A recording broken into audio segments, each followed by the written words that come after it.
close, right behind her.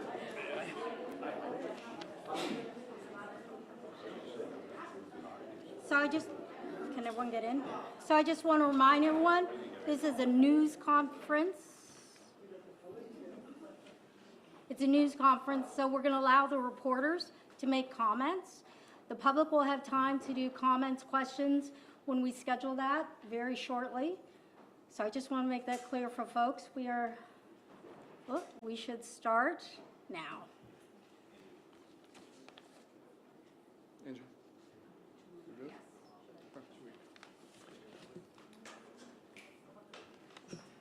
I have a few acknowledgements. I want to. Okay. Oh, thank you. Okay. Thank you. Thank you for being here. I have a few acknowledgements. We have Chief David St. Pierre here. We have Lewiston City Councilors here. We have members of our state delegation here. Brian O'Malley and city staff, Superintendent Jake Langlis. We have the DA, Neil McLean here. Amran Osman from Generation Noor. Rilwan Osman from Maine Immigrant and Refugee Services. And Fatuma Hussein from Immigrant Resource Center of Maine. And many other Lewiston community organizations. Thank you all for being here. Good afternoon. Thank you for coming today. I want to begin by expressing my deepest gratitude to the men and women of the Lewiston Police Department. Their unwavering commitment to keeping our city safe, particularly in these challenging times, is something we should all be proud of. As many of you know, we have seen an unfortunate uptick in gun violence recently. While this is concerning, I have complete faith in our city's ability to address these issues head-on together. This is not a challenge that our police force can solve alone. Gun violence is not just a law enforcement issue, it is a community issue.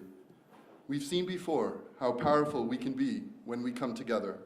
After the events of October 25, we united as one city, one community, and we can do it again.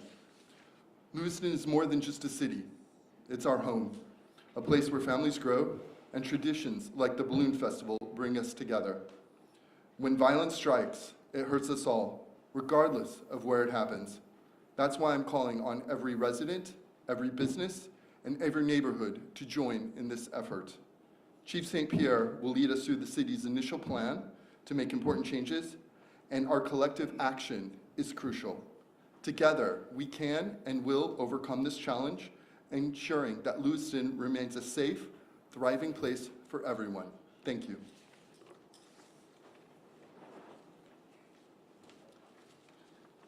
Good afternoon, members of the press, community members, delegates, and everybody that's here today to hear these messages. On behalf of the City of Lewiston, I'd like to thank you for joining us today.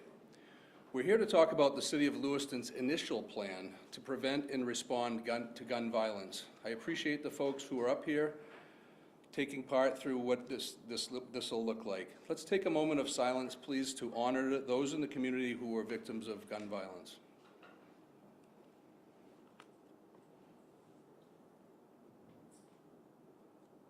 Thank you.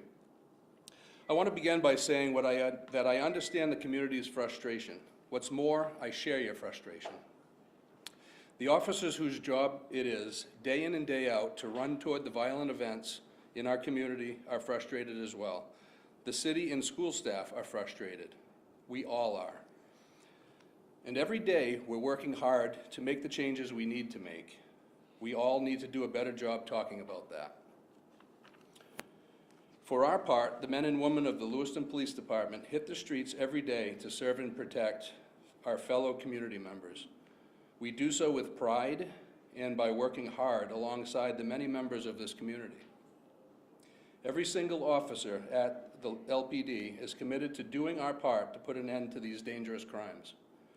We're working around the clock on ongoing investigations related to the recent shootings. And I know this doesn't feel like enough. I know all of us want to rest easy, knowing that the people we love and care about are safe. We all believe that every kid and educator deserves to go to school without fear. We all believe that we deserve to go to community events without fear.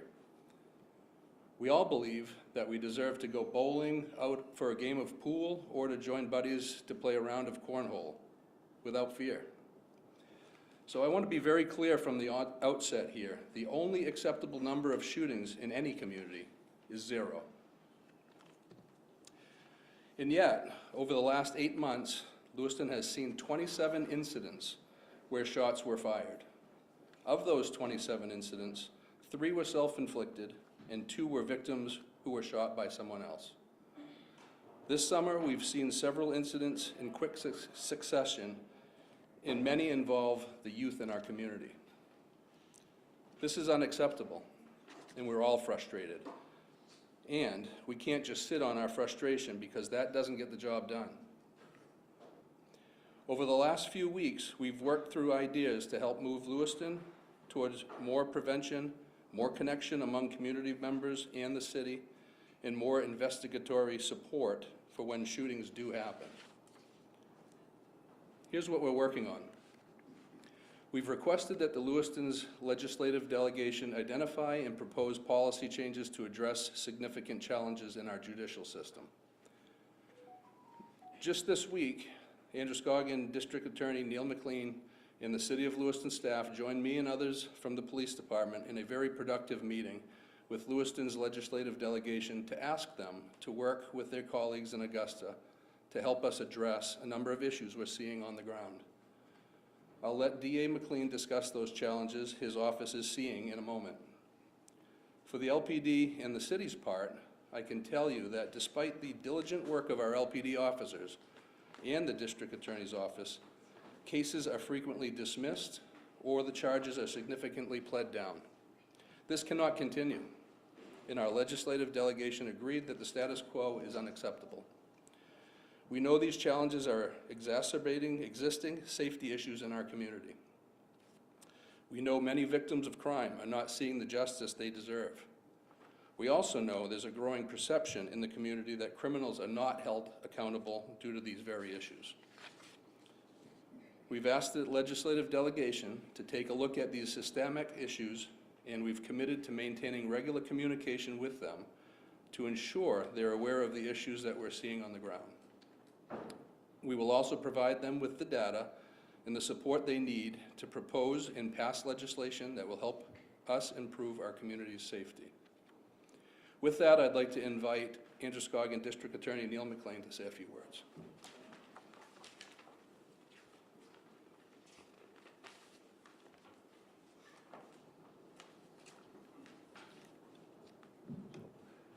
Thank you.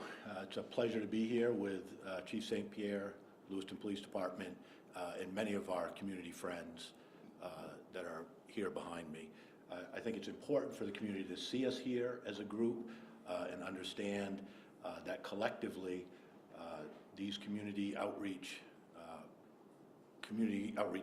individuals we work with and programs we work with are essential for us to be successful. We need their help. And it's good to see that they're here with us today, that we communicate with them regularly, and I know some of what I understand that Chief St. Pierre is intending to do are great plans that will help address some of these issues. And again, it will be in partnership with people that you see up here behind me. It will be in partnership with my office, and there will be other people that are involved, and that's how we'll really attack this issue as a community. I hope as we go forward, that folks who are in places that can make a difference will recognize we need more law enforcement officers on the street, not less. We need those law enforcement officers placed in the right areas within our community to make sure those parts of the community are safe. I'm confident that Chief St. Pierre knows those areas and will utilize his officers correctly. I think that's the beginning of how we start to address these issues. But it will also rely on communications with individuals within the community, and we hope to continue to build bridges both through law enforcement, my office directly, with community groups on best practices, best ways to communicate, to discuss these things, and to help move these investigations along. Because what I can tell you is when there's a shooting, Lewiston PD is there, but they are not there when it happens. And it's the when it happens that we need to know to be able to do our job that the prosecutors have. We need to know who did it, how it happened, who was there, what the circumstances are, and for that, oftentimes we have to rely on the public to talk to law enforcement, to explain what they know when law enforcement do show up to address these issues. And to be fair, that is a massive breakdown within our community right now. Often people don't want to talk to law enforcement, and that delays law enforcement's ability to investigate crimes and to find out who needs to be held accountable. So I'm honored to be up here with this group of people. I look forward to continuing to work with them. I look forward to continuing to work with all of you. I work for you. You should reach out to me directly if you have questions. Our office is an open door policy, and we're always willing to listen to the community because we represent you. So we are here primarily about gun violence and violent crimes within the community. But one of the other issues that I think all of us are concerned about is the criminal justice system. And that's something I want to take just a couple of minutes to talk about from my perspective, because it's what happens to these cases after they get into the court system. Law enforcement is your front line of defense for public safety. Your prosecutors are your last line of defense.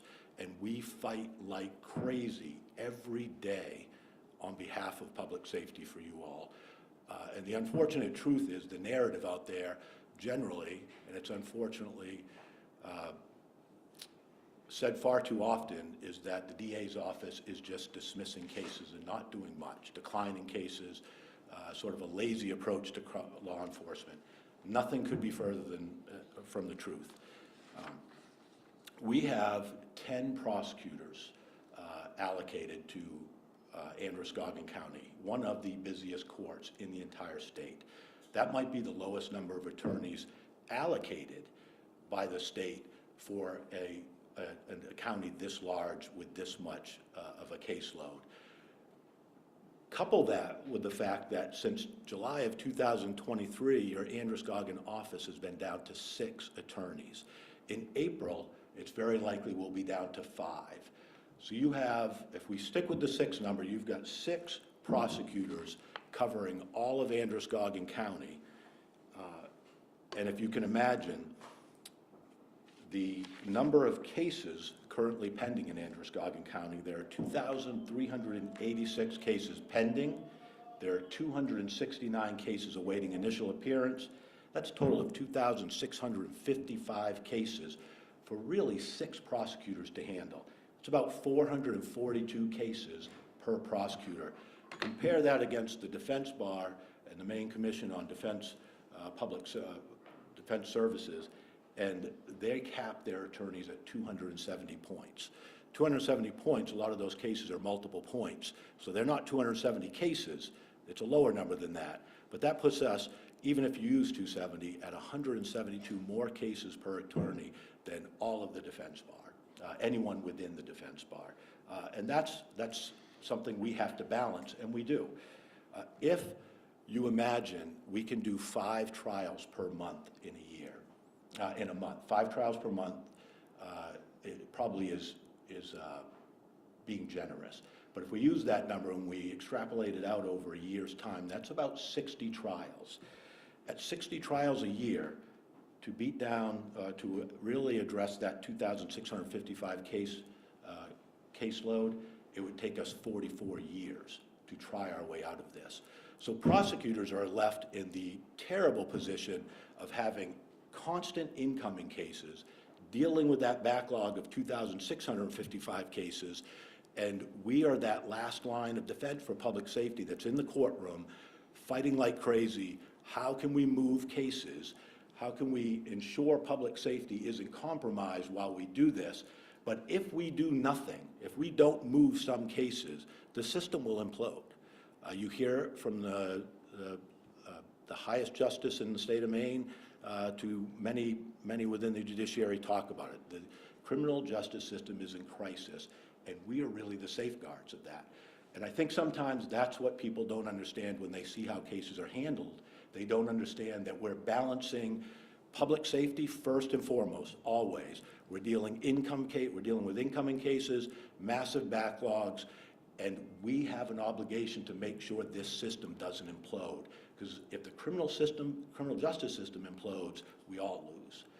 So that's the obligation we live with daily, and what I will tell you about my prosecutors, and I think this is important for people to know, I don't think there's a prosecutor in Androscoggin County that doesn't work 60 hours a week.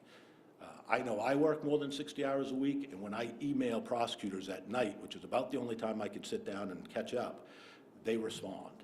So they're working, we're working, and remember, a prosecutor gets paid 40 hours a week. They're salaried. They also get paid, an incoming prosecutor gets paid $35 an hour.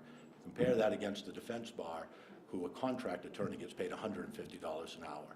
We're also being competed out of being competitive in hiring. That's why we can't find new hires.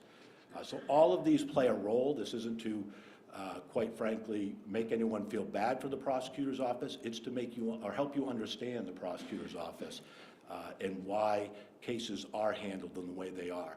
But make no mistake, these prosecutors are dedicated and work like crazy to do the right thing with these cases, always with public safety in mind. But remember, the system has to be, has to stay afloat, and that's part of our job as well. So thank you.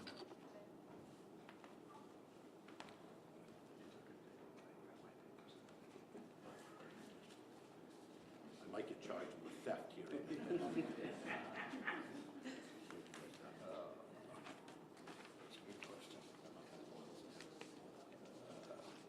Goodness, I apologize.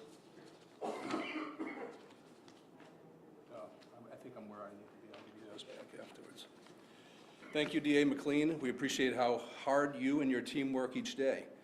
Next, I'd like to talk about the changes we are implementing at the Lewiston Police Department to help increase our ability to investigate and prevent gun violence.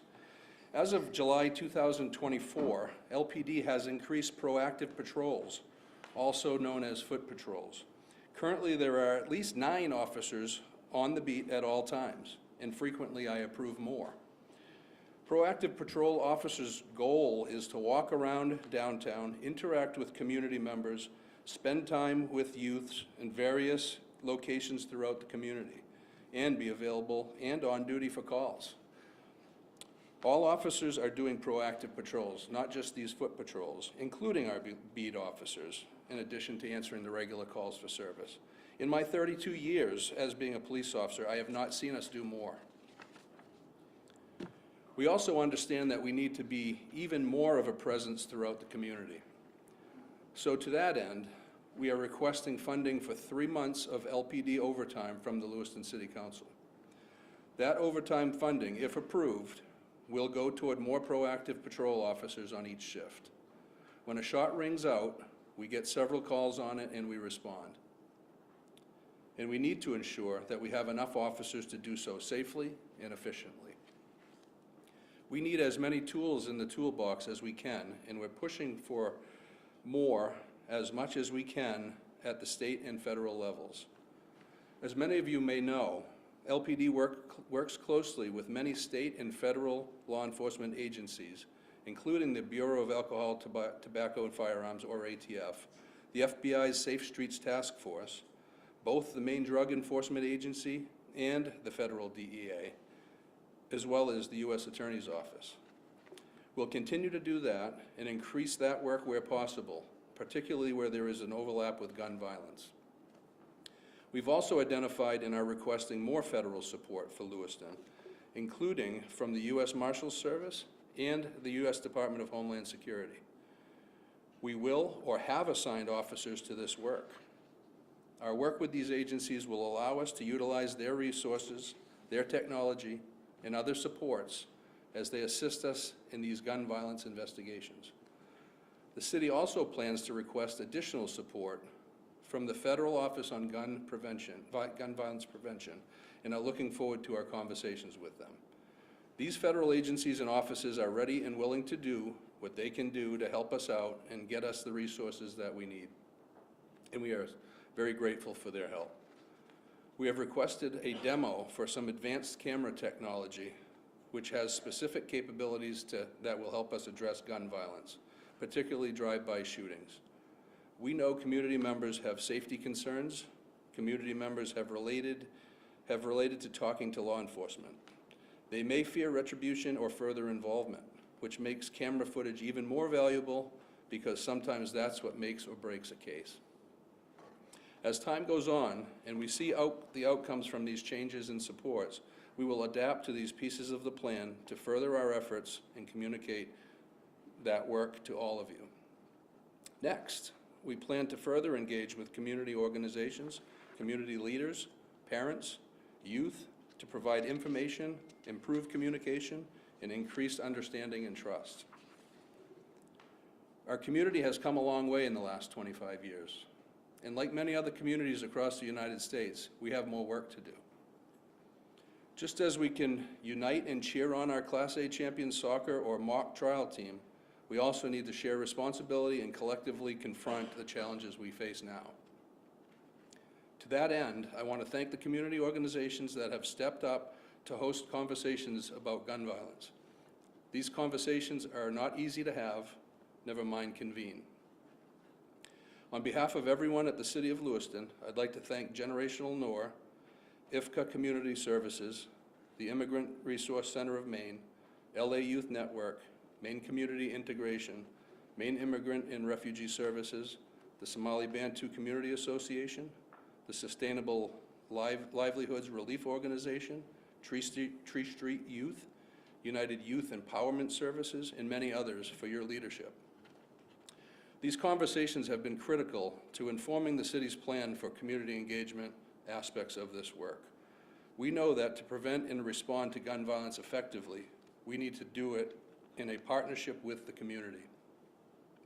Some aspects of the city's plan moving forward include supporting existing community conversation efforts.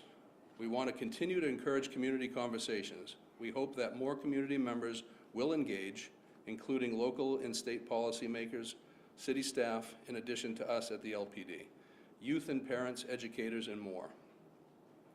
I'd like to invite Amran Osman, founder and executive director of Generational NOR, to offer a few words.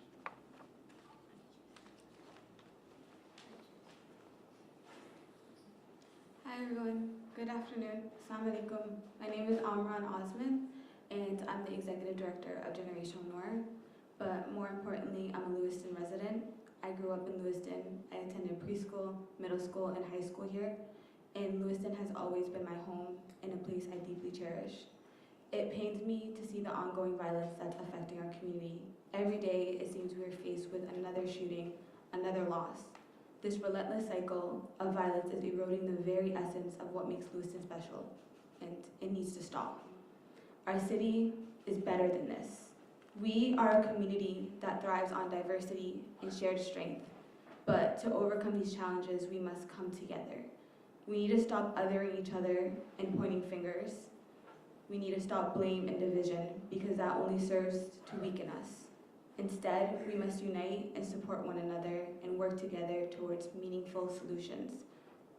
To our city officials and police officers, we appreciate your willingness to partner with us, and we need you to deliver on the changes you promised here today and to be proactive in addressing the issues we face. You need to work with the community you serve. To our community members, it's our duty to hold our leaders accountable. This is our tax money at work, and we must ensure that it's used effectively and to create a safer space and a more secure environment. To our school officials, it's your responsibility to work with our parents and community leaders to engage with our youth and to support them and to help them navigate these challenging times. And to the youth of our city, I want to speak directly to you. I know that these times are incredibly tough, but I want to tell you that the guns and this violence is not worth your life. You're capable, you're worthy, and you're deserving of so much more. Please don't let one moment of anger, of fear, dictate the course of your life and someone else's life. You have so much potential and time ahead of you. Don't let this never-ending violence take that away. To the youth, your lives matter immensely, and there's so much good that you can contribute to our community. Please choose hope, choose to seek help, and choose to be a part of the solution. There are people who care for you, and there are resources available to support you. And lastly, I want to invite everybody to a crucial community meeting on September 4th at Connors. There, we will hold a community work group to discuss and develop actionable next steps. This is our opportunity as stakeholders and to collaborate and create concrete plans and to hold each other accountable. The work needs to be done now, and it's up to us to ensure that Lewiston becomes a better place for ourselves, but most importantly, our future generations.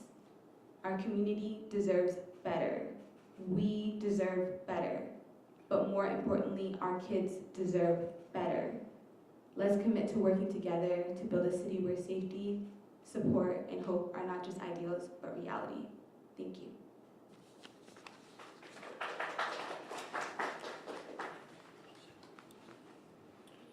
Thank you, Amran. We do appreciate your work.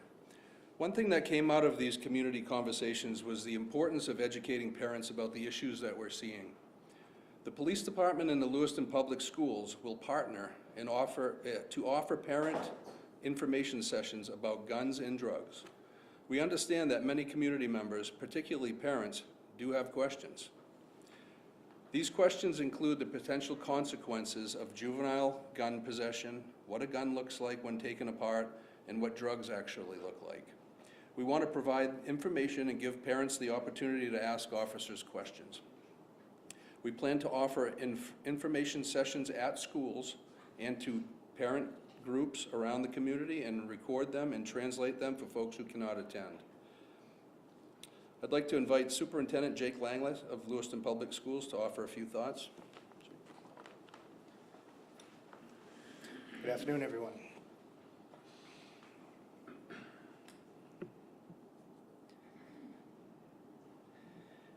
Been living in Lewiston now for about just over 20 years. Work in our schools, obviously, and know a lot of the kids that have come through, both as a principal and as a superintendent. It's with a heavy heart that I say we're even having this conversation, because there are many things we have to be thoughtful about. One of them is, how do we work together to ensure that the work and the steps that we take are having the impact that we hope to have, and that we don't accidentally or unintentionally have collateral consequences for those who are not involved in these situations. I want to thank Chief and his team for the ongoing support. Lewiston Public Schools has a very good working relationship. I've said that numerous times recently over the years with our SROs, our corrections folks, also the chief and the sergeants, working together to share whatever communications they are able to share under the law. I am looking forward to some policy review myself at the state level, maybe even federal, to see what pieces of communication can be shared with schools appropriately so that law enforcement hands are not tied and we don't find ourselves in a situation where some people knew information that we may have been able to act on differently, but we were unaware. That's a major concern of mine. Having said that, I think we have a lot of good people in our community, and it is going to take all of us. I have been preaching, if you see something, you need to say something so we can do something. Certainly my lens is going to be community and school safety, but schools are a wonderful place for people to gather, to share their thoughts, to speak truth to others, and we're going to open our doors and make sure that we're a key role in part of how we make that happen. Amran's been doing this work for a couple of years, and one thing I appreciate about her work is she tells the truth, and she says it like it is. So we hope all of us continue to do that and step up to this challenge. We have a lot of work to do, but certainly we can get better than we're currently doing.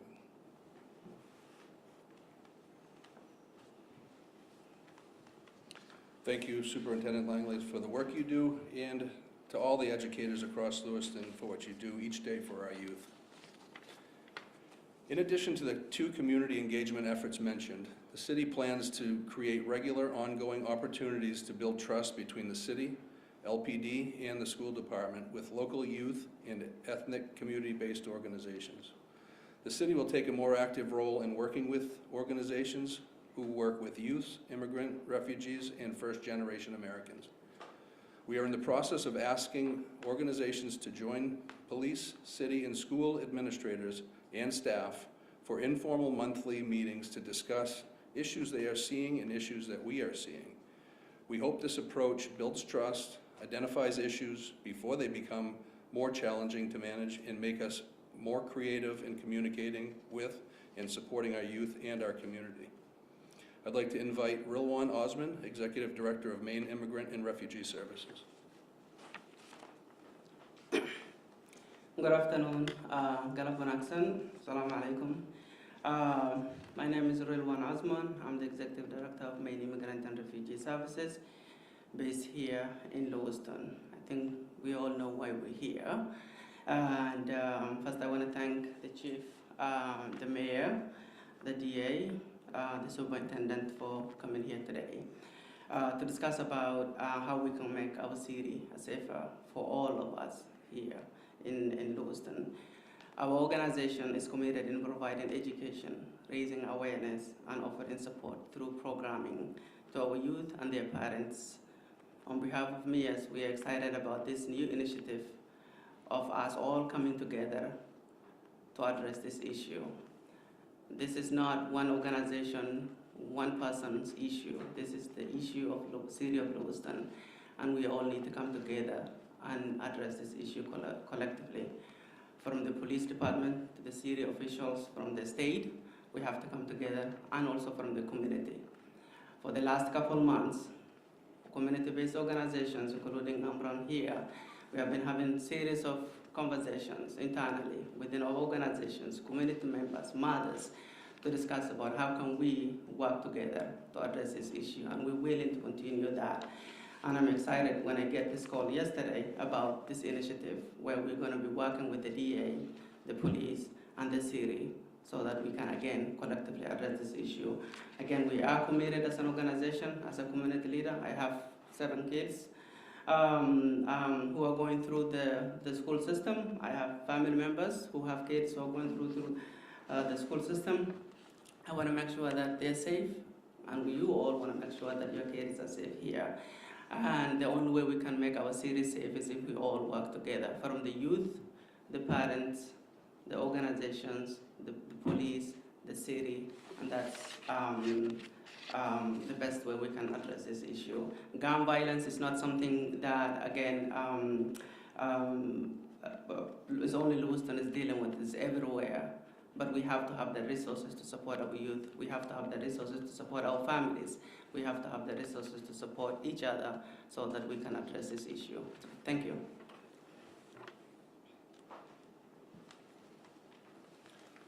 Thank you, Rilwan. We appreciate your work. Before we take a few questions from our media colleagues, I want to thank our officers. There's several of them standing in the back. They work hard around the clock to help all Lewiston residents. Your steadfast dedication to protecting and serving our community is admirable, and we are grateful for you each day. In closing, I'd like to reiterate what Superintendent Langley and I said in a statement to the community on Tuesday. Lewiston can be a safe place for everyone if we work together to stop violence. We showed the world last October that we are Lewiston strong. We can do that again by working together, because we all deserve to feel safe at school, at home, and throughout our community. We're looking forward to what these next steps will bring. We understand that these are not final steps in solving a complex issue, because complex problems require complex solutions. And with that, I'll turn it over to Angie Amore. So what we'll do, we'll have Lieutenant also pass out the mic for reporters. Okay, go ahead. Yeah. And let's make sure it's turned on.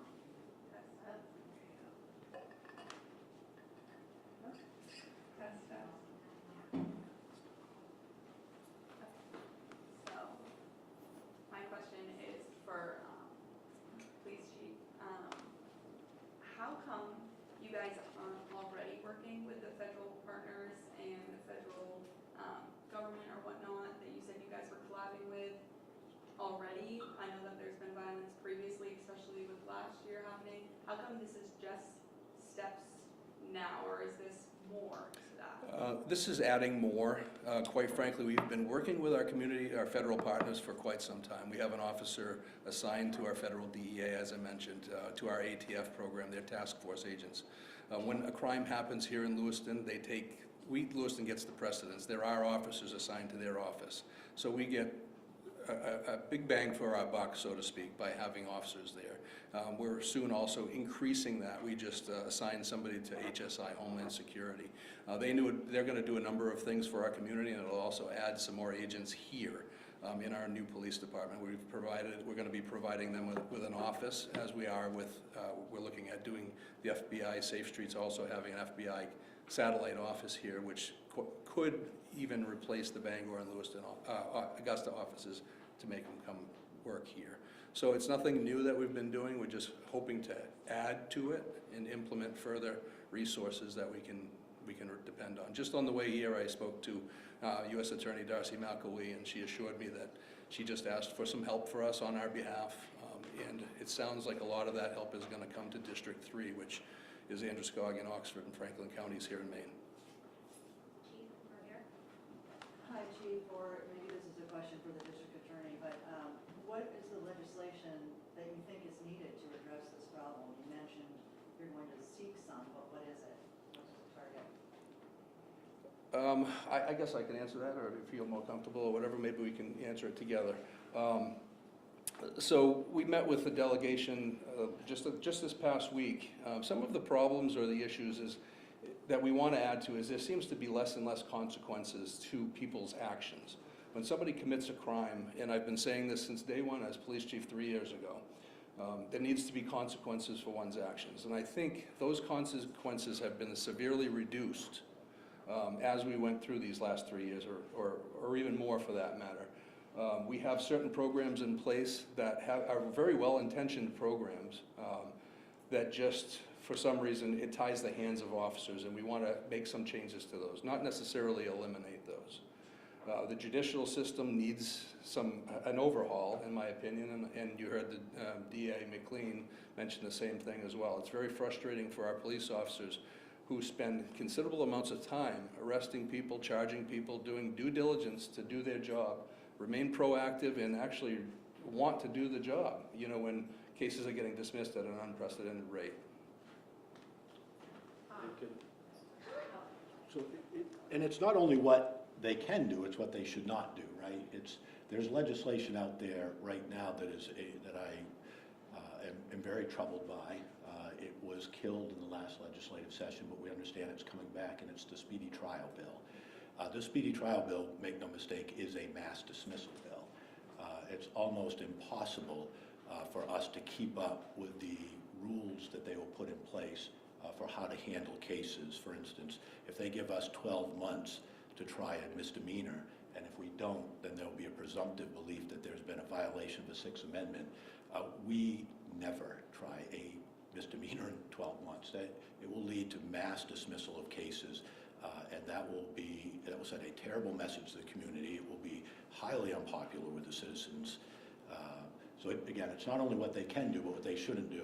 And the last thing I would say that they need to do, and again it goes, don't forget prosecutors. There's a lot of movement with some of the defense programs out there, the public defender system, which we support and we want, but if you continue to funnel money to those organizations at the expense of prosecutors, and don't remember that we too need to be resourced, that won't help the system. There has to be a balance in what they do. I was just going to ask, you said you were going to increase the overtime budget for 3 months. What would happen after that? Well, that'll be something we'd have to revisit. I can tell you that we've put a lot of officers on the street on a regular basis, and if you've spent any time in the downtown area particularly, or even on the outskirts, we address problem areas as they crop up. We have a 2-officer team at least 4 nights of the week currently. What I'm asking for is maybe a little bit more, so we can put those officers out there on foot during the daytime, perhaps during a weekend, kind of randomly, obviously, so we don't, we want to be able to address any situation that might come up. Just the other evening, we had a shooting incident, and there was 15 of us working because we've hired these officers to be there. Now, that's not their primary focus. Their primary focus is to do foot patrols and to be seen in the community and make people feel safe, because that's important. So that's going to just further bolster what we've already done. And then back in 2012, there was a similar issue with gun violence in Lewiston, and the previous chief had increased hotspot policing. Not necessarily. That program certainly had its benefits. We replaced it with some other things. Back in March of 2023, we initiated the Neighborhoods First initiative. And as part of that initiative, we formed a crime reduction unit, or also known as CREW. So that kind of took a little bit of the part of doing these sporadic details that you mentioned and have it an everyday thing. So these officers, there's 3 of them assigned to the unit, work during the day sometimes, work during the night sometimes.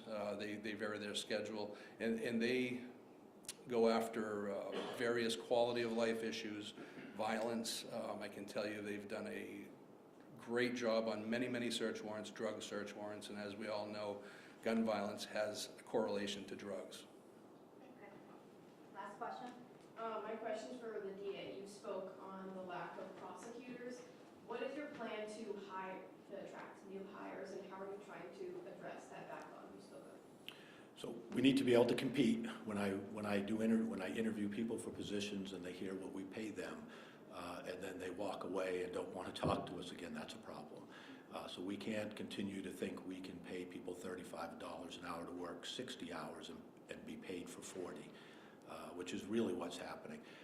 So we need to probably talk to legislators and talk about what they can do for us in that regard, and we'll do that. In terms of what we're doing with the backlog, we made an effort. We made an effort about a year or so ago, almost 2 years ago now. Again, highly unpopular, but it was something we thought needed to be done. And we communicated with law enforcement. Every law enforcement agency was communicated with, and they supported it insofar as they understood what we were trying to accomplish, and that was the blitz. So we had this 2-week court date where we moved probably about 900 to 1,100 cases off the docket. That's a temporary fix because crime keeps happening, right? So cases keep coming in. So that was a temporary fix. We went from about 5,200 cases in Androscoggin. We were down to about 22 at one point. We're now hovering about 2,400 cases a month at this point. So we're sustaining at this point, and sustaining is not sustainable. We need to actually make a difference. We need more court time. We need to line cases up for trials. We need less delays within the court system. We need cooperation amongst all the people that make up the court system. Law enforcement is doing their job. They're arresting people when it's appropriate. We're doing our job in plugging cases in. Remember, at the same time the community says we decline too many cases, everybody in the court system says we put too many in. The truth is we're balancing, and we're trying to do the right thing. But we'll continue to put cases in. We need time to try those cases, or we need people to honestly sit down and have real negotiations and move some of these cases and not utilize the backlog as leverage. Think of it, if you know that we can't get to a case, there's very little incentive for you to negotiate that case. Just sit on it. It will languish. If the speedy trial bill passes, it will go away. As long as that thought process is out there, the backlog will almost be impossible to fix. So we need help from our partners within the system. We are meeting with them, we're talking with them, and they know this is serious too. But we need to come to an agreement on how to do this. Thank you all. Thank you all.